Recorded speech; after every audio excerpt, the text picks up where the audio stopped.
Unit ring theory first యూనిట్లో 5th problem అన్నమాట. Theorem చాలా ఇంపార్టెంట్. ఇప్పుడైతే చూద్దాం. Every field as an integral domain is the converse true. సరిగ్గా చూడండి. Every field as integral domain, ప్రతి ఫీల్డ్ కూడా డొమైన్ ఈజ్ ఎ ట్రూ. అది ట్రూవా కాదా అని అయితే మనం ప్రూవ్ చేయమన్నట్టు చూద్దాం.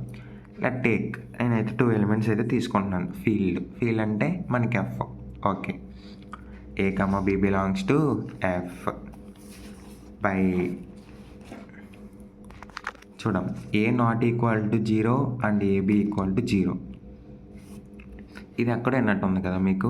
ఎక్కడైనా మనం నో జీరో డివైజర్స్ ఫార్ములా. అది A నాట్ ఈక్వల్ టు 0 అంటే ఇప్పుడు మనం ఏమని చూపించాలి? B ఈక్వల్ టు 0 అని చూపించాలి. A అనేది Fలో ఉందంటే A ఇన్వర్స్ కూడా ఆటోమేటిక్గా Fలో ఉంటుంది, ఉండి తీరుతుంది. అంతే, ఫిక్స్ అయిపోండి ఇంకా. So A not equal to 0 is a field. A inverse belongs to F. A ఉంది, A ఇన్వర్స్ ఉంది. ఇప్పుడు చూద్దాం. బై ఐడెంటిటీ లా గుర్తుందా? A into E equal to E into A equal to A. గుర్తుందో లేదో మీకు? థాట్స్ ఏమన్నమాట అది. అదే ఫార్ములా చిన్నది యాడ్ చేద్దాం. A into A inverse into equal to A inverse into A equal to 1. Identity అంటే ఎంత? 1. సో అదే అయితే ఇక్కడ మనం రాసుకున్నమాట. ఇప్పుడు చూద్దాం. ఫార్ములా ప్రకారం మనం నో జీరో డివైజెస్ ఫార్ములా ప్రకారం AB equal to 0, A equal to 0 or B equal to 0. ఒకవేళ మీరు A ఈక్వల్ టు 0 అని తీసుకుంటే B నాట్ ఈక్వల్ టు అవుతుంది. సో మనం ఇప్పుడు A నాట్ ఈక్వల్ టు 0 అని తీసుకున్నాం కాబట్టి మనకు B ఈక్వల్ టు 0 అని అయితే చూపించాలి. ఒకటి ఉంటే ఇంకోటి ఉండకూడదు, సింపుల్గా. ఇప్పుడైతే ఈ రెండింటిని మల్టిప్లై చేద్దాం. ఇప్పుడు మనం ఏ ప్లేస్లో ఎంత తీసుకోవచ్చు? A inverse. ఏ తీసుకున్నాను. A inverse into AB equal to A inverse equal to 0. Next అవతల అనమాట. ఇది just A inverse equal to 0 add చేసుకున్నాం మనం. ఇప్పుడైతే చూద్దాం. A inverse into A inverse B equal to 0. A inverse అంటే మనకు వాల్యూ ఎంత? A ఇంటూ A ఇన్వర్స్ అంటే మనకు వాల్యూ ఎంత? 1. ఇక్కడ ఉంది చూడండి. A ఇంటూ A ఇన్వర్స్ ఎంత? 1. అదే వేసుకున్నాను ఇక్కడ. 1 into B equal to 0. So therefore 1 into B అంటే ఎంత? B equal to 0.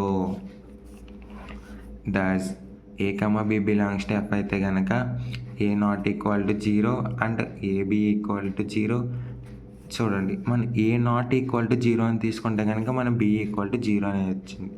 సో అదే అన్నమాట మనం ప్రూవ్ చేయాల్సి. ఇప్పుడు మనం B నాట్ ఈక్వల్ టు 0 అని తీసుకొని A ఈక్వల్ టు 0 అని అయితే ప్రూవ్ చేద్దాం. Let A, B belongs to F అయితే కనుక B not equal to 0 and AB equal to 0. B ఉంటే కనుక B ఇన్వర్స్ కూడా Fలో ఉంటుంది. So AB into B inverse equal to 0 into B inverse. So ఆటోమేటిక్గా B ఇన్వర్స్ ఉంటుంది కాబట్టి మనం అయితే తీసుకున్నాం. నా A into B inverse equal to 0 తీసుకున్నాం. ఇదే మనకి B ఇన్వర్స్ అంటే మనకి వాల్యూ ఎంతమ్మా? సేమ్ ఇందాకలాగే ఇక్కడ జస్ట్ B ఇన్వర్స్ ఉందంతే. B ఇంటూ B ఇన్వర్స్ అంటే మనకు 1కి ఈక్వల్ అన్నమాట. సో అదే రాశాను ఇక్కడ చూడండి. A into A common, B into B inverse అంటే 1 ఈక్వల్ టు 0. సారీ, కరెంట్ అయితే పవర్ అయితే ఆఫ్ అయింది. చూద్దాం. నెక్స్ట్ B ఇంటూ B ఇన్వర్స్లో మనం 1 వేసాం. A ఇంటూ 1 అంటే A. 1 ఇంటూ ఎనీథింగ్ ఎంత? అక్కడ ఏ ప్రొడక్ట్ చేస్తామో అదే అయితే వాల్యూ అయితే రావడం జరుగుతుంది. So A equal to 0. Hence ఇప్పుడు చూద్దాం. B నాట్ ఈక్వల్ టు అని తీసుకుంటే A ఈక్వల్ టు 0 వచ్చింది, కరెక్టే. A నాట్ ఈక్వల్ టు 0 అని తీసుకుంటే కనుక మనకు B ఈక్వల్ టు 0 అని అయితే వచ్చింది. Okay, hence A, B belongs to F అయితే AB equal to 0, A equal to 0 or B equal to 0.